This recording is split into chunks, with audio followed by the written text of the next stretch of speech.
एक ऐसे ही टैलेंटेड और वर्सेटाइल एक्टर हैं आशुतोष राणा।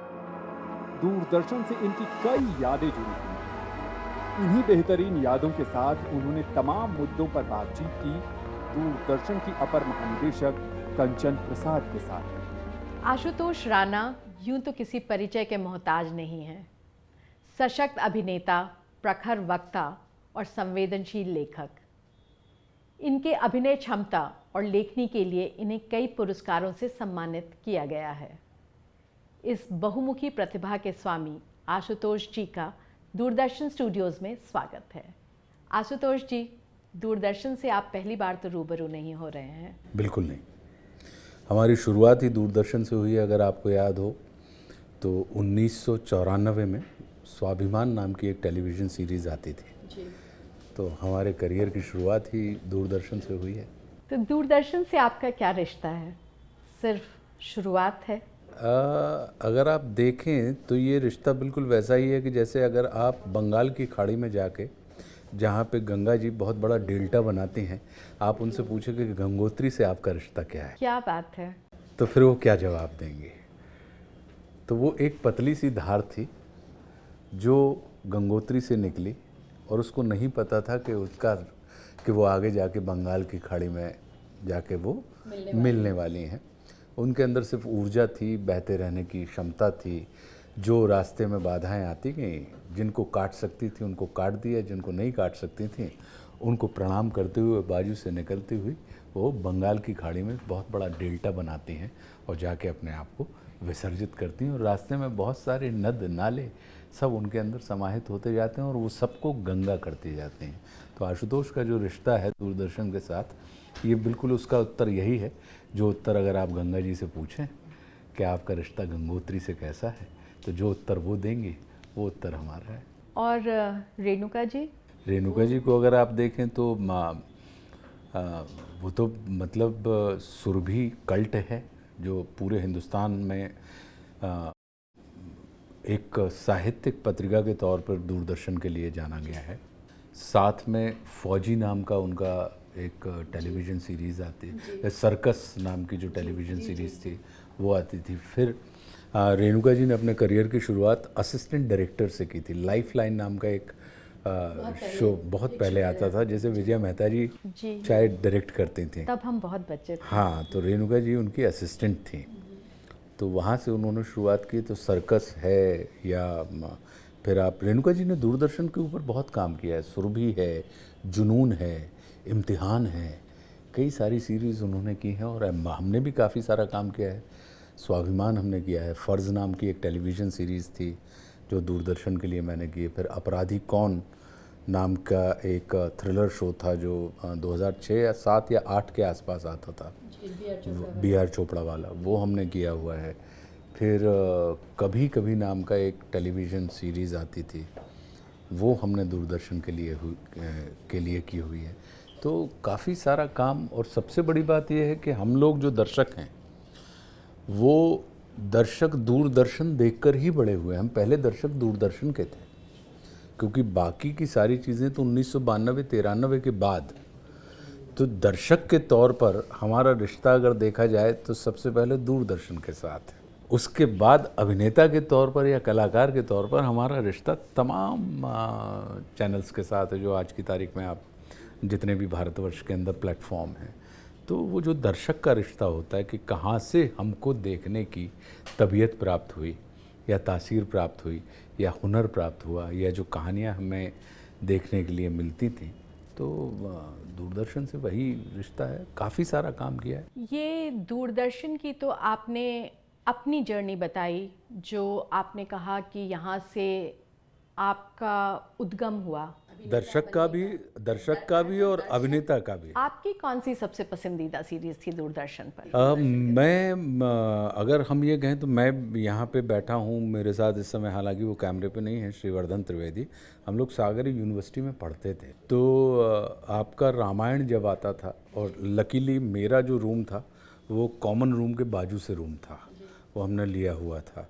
तो रामायण या महाभारत जब वो आता था तो वो हमारा फेवरेट, जिसको आप ये कहें कि विदाउट फेल देखने वाली सीरीज़ हुआ करती थी। देन सुरभि के बहुत, क्योंकि इन्फॉर्मेटिव था वो, और उसके अंदर कला। तो रेणुका जी के फैन तो आप तभी से थे जब से आप सुरभि देख रहे थे?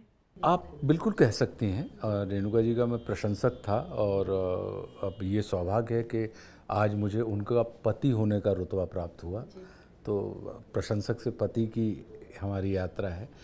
तो अगर आप देखें तो दूरदर्शन के ऊपर जितना भी, मतलब 1992-93 जब हम NSD में आ गए, मतलब काफ़ी सारे, अब जैसे मैं उनका रेगुलर कभी हमने उनको नहीं देखा, लेकिन अब हम लोग भी देखा है हमने दूरदर्शन के ऊपर। जी जी जी, अशोक कुमार जी वाले प्रस्तुत करते थे, या नीम का पेड़ नाम का एक क्लासिक सीरीज़ आती थी, वो हमने देखी हुई है। और लकीली उन जिन्होंने नीम का पेड़ डायरेक्ट किया था, उन डायरेक्टर के साथ मैंने कॉफ़ी हाउस नाम की फ़िल्म भी की आगे चल के। तो ऐसी काफ़ी सारी चीज़ें हैं जो अगर देखी जाए। चाणक्य मैंने बहुत देखा दूरदर्शन पे जो आता था, चंद्र प्रकाश द्विवेदी जी का। तो वो और सरप्राइज्ड हूँ कि अब दूरदर्शन, मतलब आप जैसे बातें कर रही हैं तो मुझे ऐसा लग रहा है कि सिर्फ यादों में क्यों है। दूरदर्शन यादों में नहीं है, दूरदर्शन एक रिश्ता है। वो तो सिर्फ रिश्ता सिर्फ तो आपसे नहीं है, वो पूरे दर्शकों से, पूरे देश, भारतवर्ष से, पूरे देश से जुड़ा पूरे हुआ देश है। के साथ है। कोई प्रांत ऐसा नहीं बचा है जिससे हम जुड़े नहीं। हर भाषा, बिल्कुल हर बिल्कुल बोली में बिल्कुल। हम हैं। गुवाहाटी से चौपाटी तक, बिल्कुल। और कश्मीर से कन्याकुमारी तक अगर आप देखें तो भारतवर्ष का जो रिश्ता है वो, और उसकी उसका चाहे लोगो हो, या उनकी जो ट्यून हो, या ये कहें कि जो पहले उन्होंने कहा कि जो न्यूज़ रीडर हुआ करते थे वो स्टार होते थे। अब उसमें एक कौर थी, या सलमा सुल्तान थी, या एक परवीन जी थी,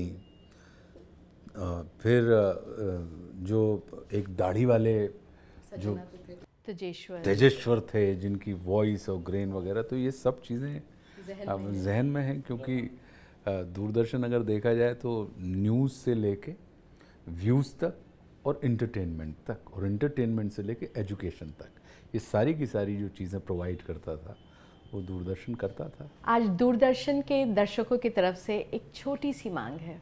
बोलिए। आपका शिव तांडव बहुत प्रसिद्ध हुआ। अरे उसका हिंदी रूपांतर जो कि आलोक जी ने किया था, उसे जब भी मैं सुनती हूँ बिल्कुल रोंगटे खड़े हो जाते हैं जी।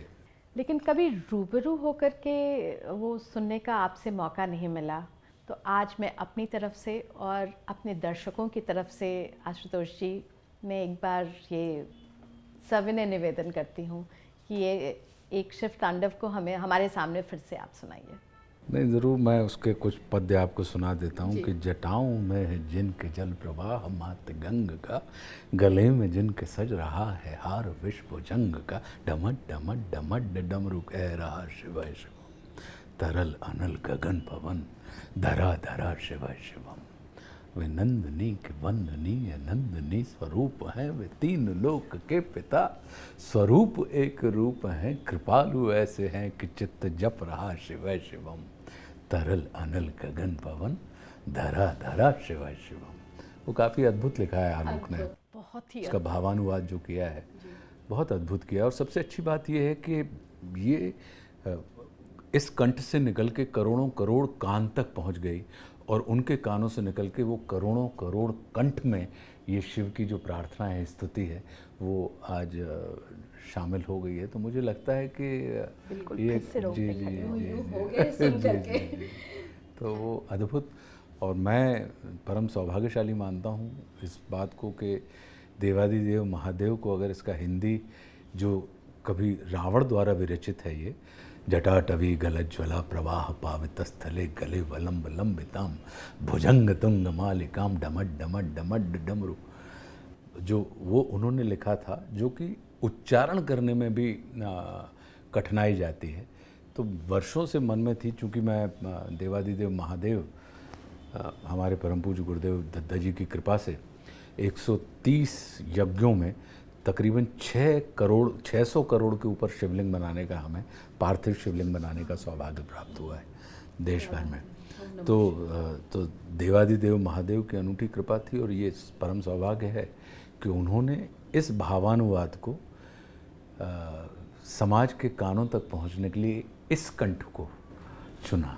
तो ये मतलब ऐसे ही है कि शिव समान दाता नहीं, विपद निवारण हार, और लज्जा मोरी राखी हो नंदी के असवार। तो कृपा है उनकी। धन्यवाद दूरदर्शन से बातचीत करने के लिए।